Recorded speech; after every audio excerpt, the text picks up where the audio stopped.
as consequências, né, do mundo e o Estado do jeito que está aqui para o Brasil.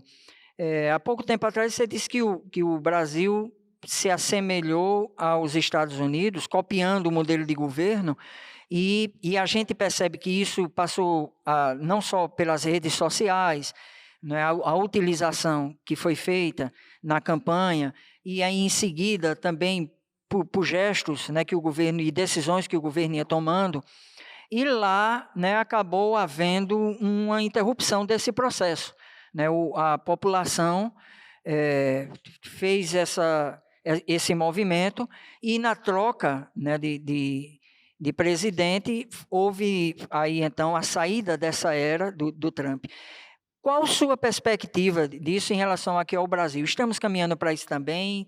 Você acha que ainda não? Inclusive, diante dos fatos que aconteceram recentemente, né, o mês passado, que foi aquela comemoração do dia 7 de setembro, toda aquela movimentação. Então, eu queria que você nos desse uma visão de como o país está em relação a isso. Uhum. O que marcou a era Trump, o final do período de governo de Trump, justamente quando se iniciou mais ou menos a pandemia, foi o negacionismo. Nos Estados Unidos tem estados, verdadeiras populações dos estados que se negam a tomar a vacina, muitos influenciados também por questões religiosas. Isso se refletiu da era Trump, que foi herdada pela era Biden, né? Mas nos Estados Unidos, que hoje, né, tem o maior número de mortes no mundo por Covid-19, a situação continua muito grave, né? No Brasil, a coisa se intensificou, porque não houve o corte de mudança de governo, né? Não houve um Biden no Brasil para interromper esse processo. Verdade. Essa observação sua é interessante, historicamente.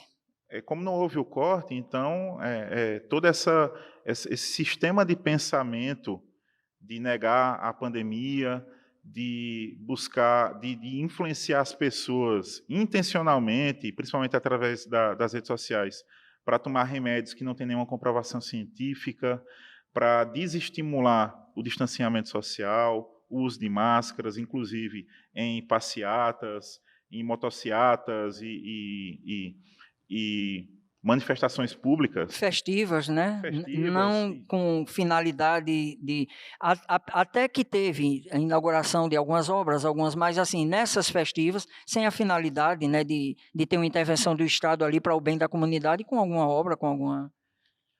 Então, se não houve o corte de Biden, né, aqui no Brasil, mas houve o corte do 7 de setembro, que eu acho que foi realmente uma data marcante, não só pela questão da independência do Brasil, mas também por conta de que nos trouxe uma certa independência desse sistema de pensamento negacionista, bem próprio do governo Bolsonaro.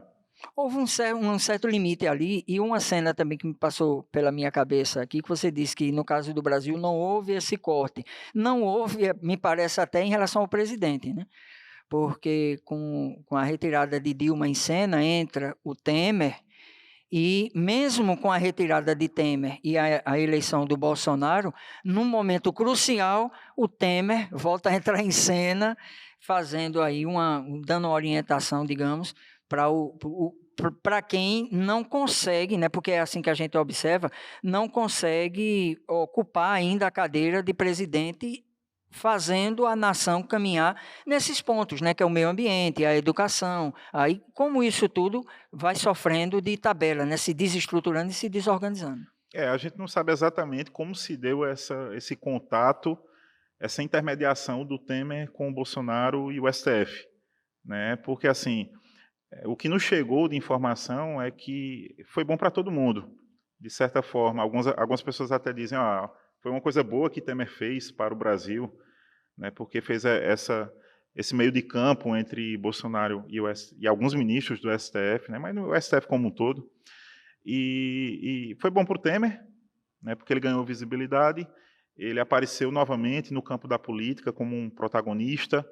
O Bolsonaro, por sua Ganhou um vez, fôlego, né? ganhou um fôlego a mais no campo da política, marcou seu nome na história do país uma vez mais, isso vai ficar gravado.